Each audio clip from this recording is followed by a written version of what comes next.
Welcome to Scrum Talk with me, CJ, of course, on Legends 966. We're going to have a little roundup on the match that happened yesterday between Wales and Georgia. The score was 47-14. Well, the scoreline doesn't exactly say justice to the Georgian performance, but the score doesn't lie. Wales had a very convincing victory thanks to their excellent performance in the first half.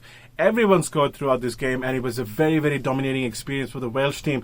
After a bit of controversy, because one of their back coaches was caught in a betting game, so he was sent back. So there was a new coach, of course, during the first 2 days, and they didn't have proper preparation for the game, so there's a lot of controversy as they started the Rugby World Cup, but the Welsh team came through. The fourth favourite when it comes to the World Cup, of course. Now, the first half showed the Welsh were dominating the game, but the second half showed Georgia had a comeback. But sadly, 47 was a big number for them to overcome. 14 points doesn't exactly show justice for the Georgian team. Now, talking about the Georgian team, they haven't really done well in terms of results over the past tournaments or any of the friendlies that they did. But Georgia has made a name for themselves as a fighting nation. They never give up until the very last call when the match is quitting.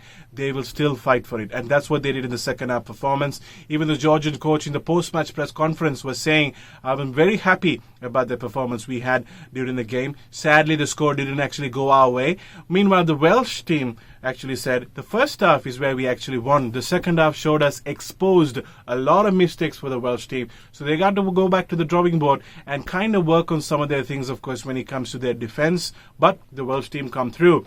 We're going to talk about the preview of the game today that's going to happen. Local time, 3:45 kickoff between Russia and Samoa. Now, Russia's opening game was against hosts Japan, and they lost the game, sadly. But the Russian coach said that we are not going to change the team. It's the same team that he's going to field against Samoa. Meanwhile, the Samoan coach says we're going to make our own legacy. What am I looking forward to? Samoa's haka, of course. They're another nation that does a haka where they call out the challenge against the opponent. So that's going to be pretty interesting to see. But my prediction for the game, well, Russia will have a point to prove after losing their opening game. And Russia's not a bad side. Neither is Samoa. But after looking at the way Russia lost the first game, they will have a point to prove this time. So I am going for a Russian win today. But it's going to be an interesting game. You really don't know how it's going to go. It could go either way. Samoa has a lot of tradition, a lot of history with their games, of course. They're right up there when it comes to giving a good fight.